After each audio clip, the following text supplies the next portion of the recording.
Ok, meu amigo, tudo bem? Que a graça de Deus continue com você.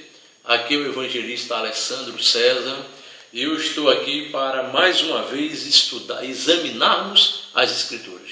Jesus diz lá em João 5,39: examinais as Escrituras, porque julgais ter nelas a vida eterna, e são elas mesmas que testificam de mim. Hoje nós iremos examinar as Escrituras com relação à palavra verdadeira sobre a Bíblia, né? E esse nosso estudo ele é baseado em perguntas e respostas. Então nós temos uma pergunta aqui: como Deus se comunicava com Adão no começo do mundo? Então nós podemos abrir a nossa Bíblia em Gênesis capítulo 3, versículo 9. Olha lá, Gênesis 3, verso 9. Se você puder depois consultar na sua Bíblia, diz assim: e chamou o Senhor Deus ao homem e lhe perguntou: onde estás? Olha que coisa interessante, né? Quando Deus criou Adão e Eva, os colocou no jardim do Éden e disse assim para eles: olha, de todos os frutos das árvores que há no jardim, comerei livremente, mas daquele fruto, daquela árvore, vocês não podem tocar. Infelizmente, Adão e Eva comeram do fruto e pecaram. Agora, veja que naquele ambiente saudável, Deus se comunicava com Adão diretamente, conversando com ele. Por isso que a Bíblia diz aqui: onde estás, Adão? Então, como era que Deus se comunicava com Adão? Se comunicava com Adão falando com ele. Todos os dias Deus ia lá conversar com ele. Agora, o que interrompeu essa comunicação com Adão? Né? Já que Deus falava com ele, o que foi que aconteceu que interrompeu essa comunicação? No livro de Isaías, capítulo 59, olha só, Isaías, capítulo 59, verso 2, diz assim: mas as vossas iniquidades, ou os vossos pecados, fazem separação entre vós e o vosso Deus, e os vossos pecados encobrem o seu rosto de vós, para que não vos ouça. Então, o que foi que aconteceu que interrompeu aquela comunicação que Deus tem diretamente com Adão? Pecado. A Bíblia diz que por conta do pecado, nós não podemos mais conversar com Deus. Nós não podemos mais ter um contato face a face com Ele. Certa vez alguém disse assim: não, mas Moisés falava com Deus. Na verdade, quando Moisés se comunicava com Deus, a Bíblia diz que face a face falava com Deus, na verdade Moisés estava conversando era com Jesus Cristo. Lembre-se que Jesus é a segunda pessoa da Trindade. Jesus é o Deus que se fez carne, que se manifestou. É claro que na época de Moisés, Jesus ainda não tinha se manifestado em carne, mas ele já estava se manifestando ali, conversando com Moisés e com outros profetas. Agora, com a interrupção da conversa pessoal, que outro meio Deus passou a usar para se comunicar com seus filhos?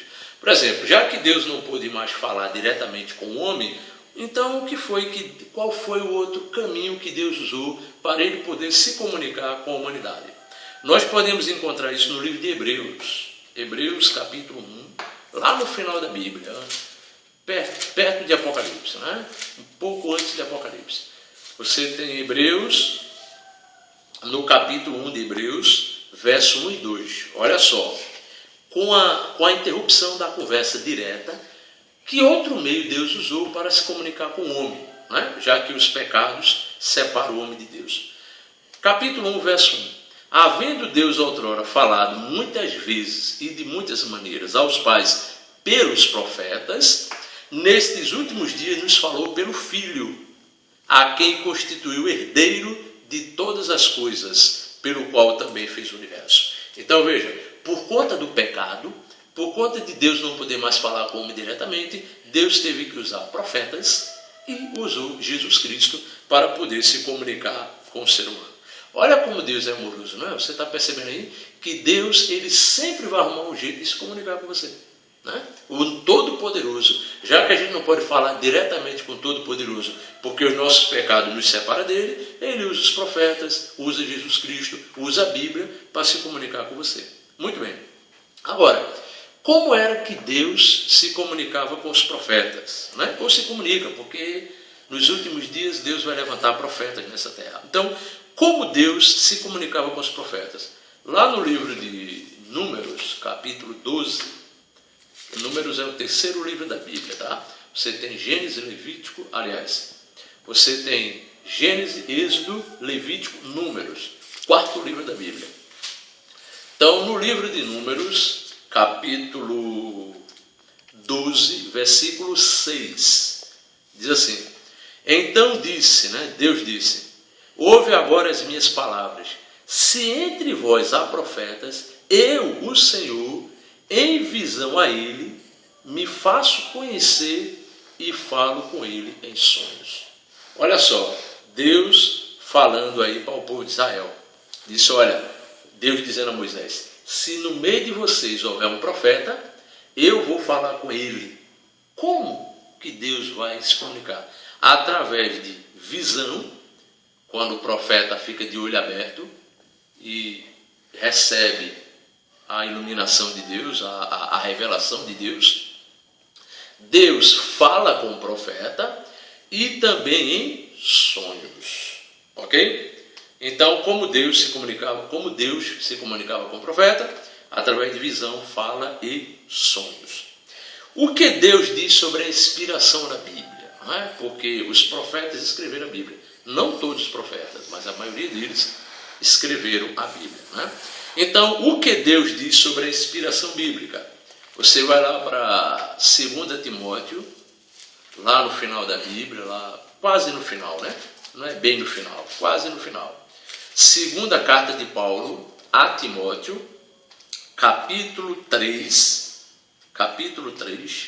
versículo 16. Paulo diz assim: toda a Escritura é inspirada por Deus e útil para o ensino, para a repreensão, para a correção e para a educação na justiça. Então, o que Deus diz sobre a inspiração da Bíblia? Paulo diz que toda a Escritura é inspirada por Deus. Na época do apóstolo Paulo, só havia o Velho Testamento. Né? Então, Paulo está dizendo que toda a Bíblia, o Velho Testamento naquela época, era inspirado por Deus. Hoje, como nós temos o Velho e o Novo, nós podemos afirmar que toda a Escritura, Velho e Novo Testamento, é inspirado por Deus. Agora, qual é a comparação, qual é a bela comparação acerca da Bíblia que faz o salmista? Porque o salmista compara a Bíblia a alguma coisa. Lá no Salmo 119, verso 105, veja que nós estamos cumprindo a ordem de Jesus, examinar as Escrituras. Então, examinar as Escrituras é isso, é comparar verso com verso. Então, aqui no livro de Salmos, Salmos 119, verso 105. Salmo 119, 105. Lâmpada para os meus pés é a tua palavra e luz para o meu caminho. Então, que bela comparação acerca da Bíblia faz o Salmo. O salmista diz que a palavra de Deus é uma lâmpada para os nossos pés. E é verdade, veja, esse mundo tenebroso, esse mundo escuro, esse mundo de miséria, de desigualdade social, esse mundo de injustiça, de desamor, esse mundo que quando você olha para ele você não consegue ver saída, você vê só coisa tenebrosa. A Bíblia diz, olha, a palavra de Deus é luz, é lâmpada para os nossos pés e luz para o nosso caminho. Não é? Por isso que nós temos que ler, examinar, para que ela ilumine o nosso caminho, para que ela traga esperança para cada um de nós. Agora, como entender corretamente a Bíblia? Porque um chama para lá, um ensina uma coisa, um ensina outra. Então, como é que nós devemos entendê-la corretamente? Lá em 1 Coríntios, capítulo 1, o apóstolo São Paulo, ele nos dá uma orientação muito interessante para que nós possamos ter sucesso ao estudarmos a Bíblia. 1 Coríntios, capítulo 2, verso 13. Disto também falamos, não em palavras ensinadas pela sabedoria humana, mas ensinadas pelo Espírito de Deus, conferindo coisas espirituais com espirituais. Então, como é que nós devemos conhecer corretamente a Bíblia? Conferindo coisas espirituais com coisas espirituais.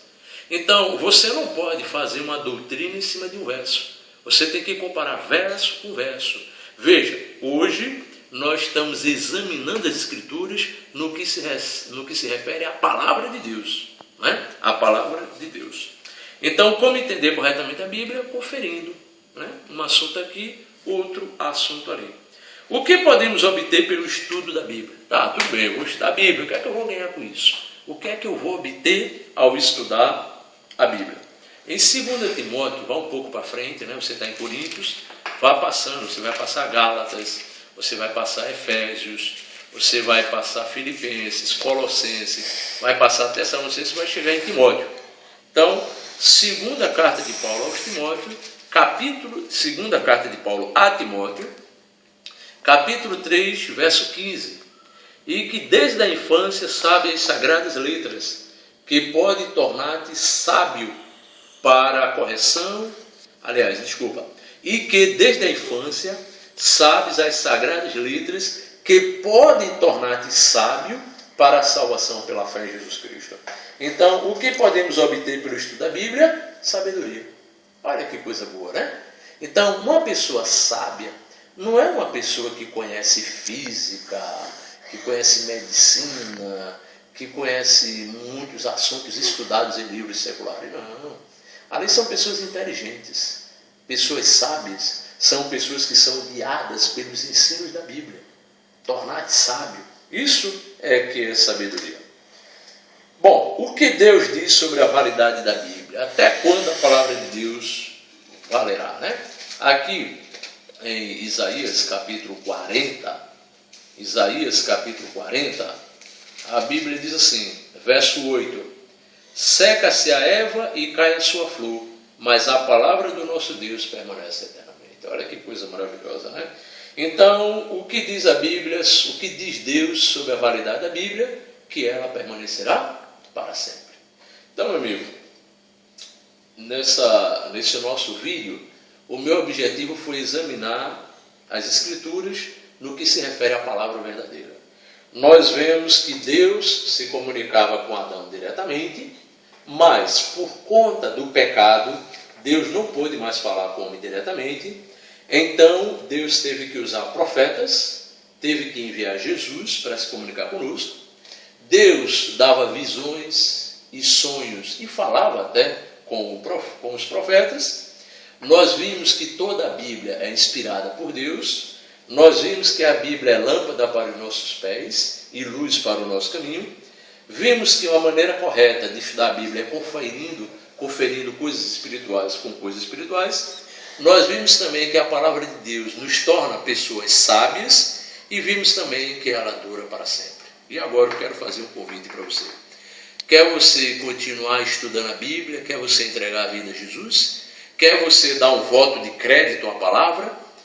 Eu convido você a tirar do seu coração qualquer preconceito contra a palavra de Deus e examiná-las, né?